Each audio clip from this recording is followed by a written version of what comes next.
Hi guys. Okay, so we're up to part 4 of our cardiac rhythm interpretation course. We're going to be focusing on ventricular rhythms for the purpose of this section. So the first thing I want to talk to you about are premature ventricular complexes. So in the first couple of lectures, so in the atrial lecture, we talked about premature atrial contractions or complexes, and those were premature beats that came from the atria.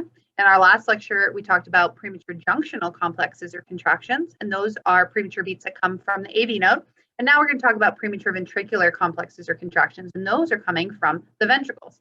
So PVCs are wide, bizarre complexes that originate in the lower part of the ventricles. They can occur as a singular beat or in patterns, such as a bigeminal pattern, so there's a PVC every other beat, or a trigeminal pattern where there's PVC every third beat. They can also occur together in pairs that are called couplets. PVCs that occur with at least 3 beats in a row can be classified as a run of VTAC. And it's possible to have unifocal PVCs where every PVC looks the same, or multifocal PVCs where the PVCs look different from one another, like this strip here. So if we look at this, we can see that what seems like to be a normal sinus rhythm, if I were to try to march out my R to R waveform, I would see that there should have been a beat here and there should have been a normal beat here, and there wasn't. Instead, there's this weird, big, bizarre, funky looking thing. That's our PVC. But this weird, bizarre, funky looking thing looks different from this weird, bizarre, funky looking thing. And so that makes it a multifocal PVC. So if they look different, that means they're originating from different areas of the ventricles.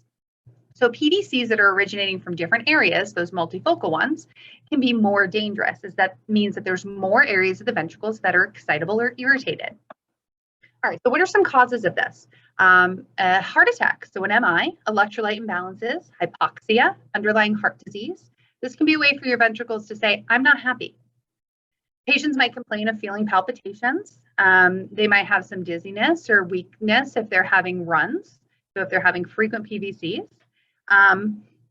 They might have some symptoms associated with a decreased cardiac output.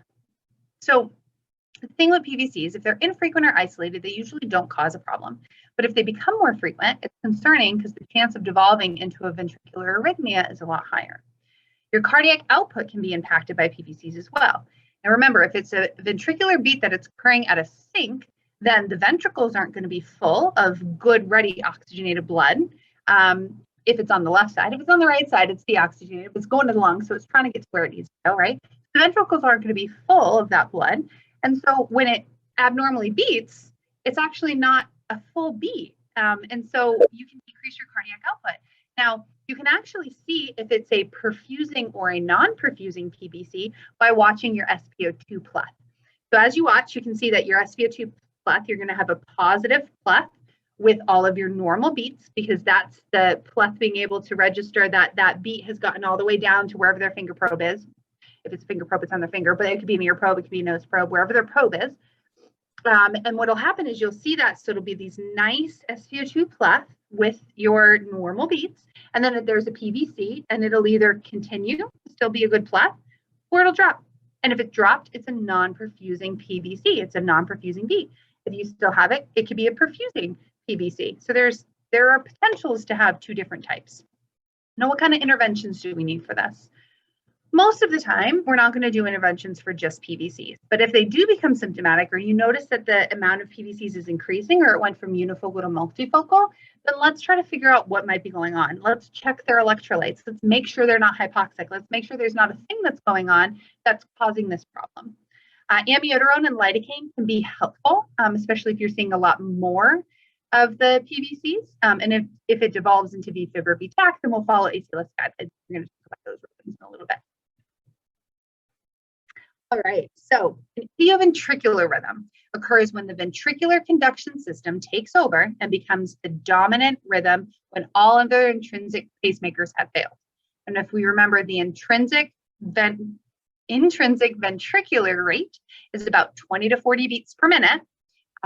What we're going to see in an idioventricular rhythm is about 20 to 40 beats per minute. We're going to see no P waves at all because the SA node's not involved at all. We know that it's not junctional because we're not going to see any inverted P waves either. But then we also know it's not junctional because our QRS complex is now wide. So good P waves tells us SA node's working, And no P waves or the inverted P waves, but a narrow complex tells us that the AV node is working. But now we've got no P waves and we have a wide complex, so we know the ventricles must be the ones that are working. So in idioventricular rhythm, what we're going to see is it's typically a regular rhythm with a rate between 20 and 40, no P waves, so we have no PR interval, and we have a wide QRS complex. So we can see this happen in patients with digoxin toxicity, myocardial infarctions, electrolyte imbalances, drug use. The patient's cardiac output can be compromised due to the lack of the SA node firing and the loss of the atrial tip, not to mention they're now in this bradycardic category, right? 20 to 40 may be normal for the ventricles, but it's not normal for most people. So these patients are likely going to feel dizzy, short of breath, and have hypotension that can lead to syncope episodes. A patient in this rhythm is at risk for ventricular standstill. So think about it. Your SA nodes failed, so your AV node tried to help out. Well, now your AV nodes failed, so your ventricles are helping out. Well, who's going to back up the ventricles when the ventricles fail? Nobody. So we have to be really concerned for ventricular standstill. Now, the goal in this rhythm is to increase the heart rate, which will in turn increase the cardiac output. We could try doing something like an epinephrine infusion. That can be really helpful. But most likely we're going to be needing to transcutaneously pace if the patient is symptomatic in this. So keep that in the back of your mind. Anybody that you see in a slow, wide rhythm like this, we should have pacing pads on at least, even if we're not actively pacing, just so that we're always ready for that next step. All right, so kind of like with our junctional rhythm, we have the option to have an accelerated version of this. So accelerated idioventricular. The only difference between regular idioventricular and accelerated idioventricular is that the rate has now increased to 40 to 100, whereas in regular idioventricular, the rate is 20 to 40. All right, but we still have no P waves, we still have no PR interval, and we still have a wide QRS complex. Same treatment as with idioventricular rhythms. The only difference here is the rate is higher in accelerated idioventricular, so sometimes the patients aren't as symptomatic. But if the cardiac output is a concern or the patient's in extremis, follow the same interventions as you would for idioventricular rhythm. All right, and then we have ventricular tach. The ventricular tachycardia is caused by abnormal electrical signals in the ventricles, and this chaotic heartbeat prevents the heart chambers from filling properly, which is what makes it a lethal rhythm and must be recognized immediately. So what you'll see here is now instead of the rate being either 20 to 40 or 40 to 100, we have a rate of greater than 100, no P wave, so no PR interval, but we have very wide QRS complexes. And that tells us this is coming from the ventricles. We may have a fast rate, so we think, oh, maybe SA node, maybe AV node. No, we know it's coming from the ventricles because we have this wide looking rhythm. Lots of causes for this. MI, electrolyte imbalance, hypoxia, cardiomyopathy, either ischemic or non-ischemic, pulmonary emboli. These patients are going to have palpitations, dizziness, syncope, weakness, shortness of breath, chest pain, anxiety, a sense of impending doom. And it is a life-threatening arrhythmia. Cardiac output is impacted due to the lack of filling time, and this rhythm, if it's sustained, will likely deteriorate into a worsening rhythm, so deteriorate into VFib. Now, there's a couple of things that we can do for these patients. If the patient has a pulse and is not yet symptomatic, we can closely monitor for deterioration, notify the provider, and get a whole lot of people at the bedside.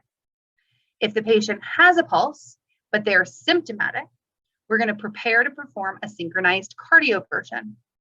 If the patient has no pulse, we're going to start CPR, call a code, and we're going to defibrillate as soon as possible. So we want to follow the ACLS algorithms for cardiac arrest and assess potential underlying causes such as low magnesium or a myocardial infarction or hypoxia. Because if we don't and we don't fix this, it's likely going to turn into VFib. So ventricular fibrillation is the rapid, uncontrolled twitching or quivering of the ventricles. If we look at our 5 steps, we're going to see we can't find anything normal in any of them. The rhythm is not, you can't even say it's regular or irregular. I mean, you can say it's irregular. I think this word chaotic fits much better. So chaotic rhythm. You can't measure a rate because you don't really know what's what because all you're seeing are fibrillatory waves. There's no P waves, so you can't have a PR interval, and you can't even measure a QRS complex because again, there's no QRS complexes here. It's all fibrillatory waves. And here's another really good example of that. So there's a lot of things that can cause this: underlying cardiac disease, history of cardiac surgery, accidental shock, electrical shock injuries, drug toxicity, cardiomyopathies, VTAC, pulmonary emboli. Your patient is going to have no pulse and be unresponsive.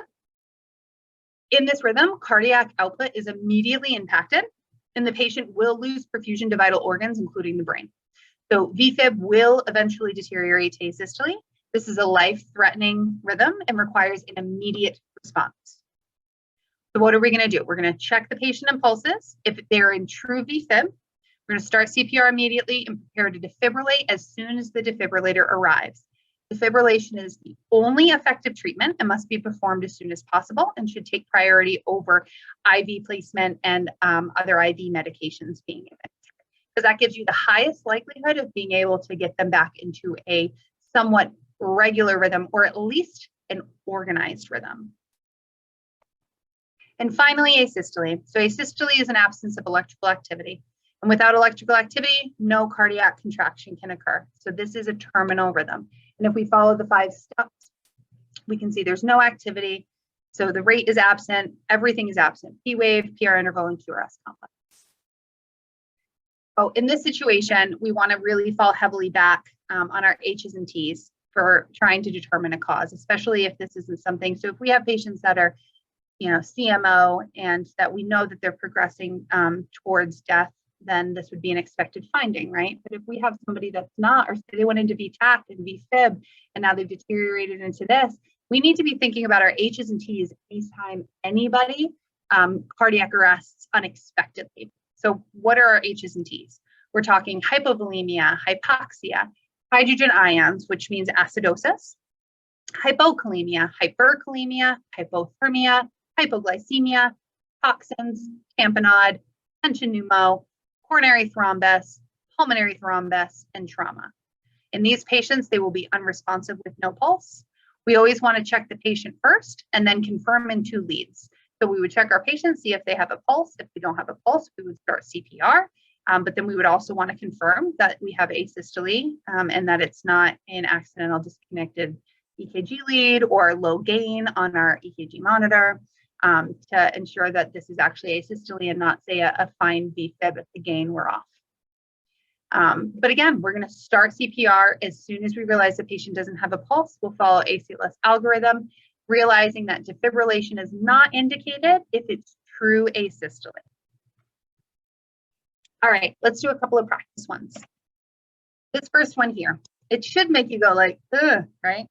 And that alone is really like a good enough reason for me to call friends to the bedside to be like, I think somebody else needs to look at this with me, because it made me go like, and then that's plus how your patient's going to look. So if I walked into a room, I would expect my patient to be like as gray as these lines, but let's walk through it anyway. So we have what appears to be a regular rhythm, okay? Rate is about 170. I don't see P waves, so I can't do a PR interval. And I see some wide QRS complexes here. Okay, so what do I have when I have fast rate, wide QRS complex? I think it's coming from the ventricles, really too fast. This is a good evidence of ventricular tachycardia, VTAC. How about this one? I would call this a regular rhythm, marches out nicely. Rate's only about 40, so it's really slow. I don't see P waves, so I can't do a PR interval. And I do have a wide QRS complex here. So what do I have when I have a wide QRS complex? I know it's coming from the ventricles because I don't have any evidence of the SA node working. There's no P wave. I can usually rule out the AV node because the QRS complex is wide. So it's probably coming down from the ventricles. And so I have a rate of about 40. So we have just a straight idioventricular rhythm on this one. All right, how about this guy? I don't think that the rhythm's regular. I think it looks pretty chaotic. I can't see a rate. It looks like it's just a lot of fibrillatory waves. So I can't test for P waves, PR intervals, QRS complexes. I can't see any of that because this is just too chaotic and too unorganized. So what is our unorganized rhythm? Ventricular fibrillation. And finally, when we see nothing, right? We see no way to be able to assess if it's regular. I have no rate, no P waves, QRS complexes, nothing. This is our asystolic. All right, guys, thanks for going through that with me. The last video that's coming up is going to be on heart block.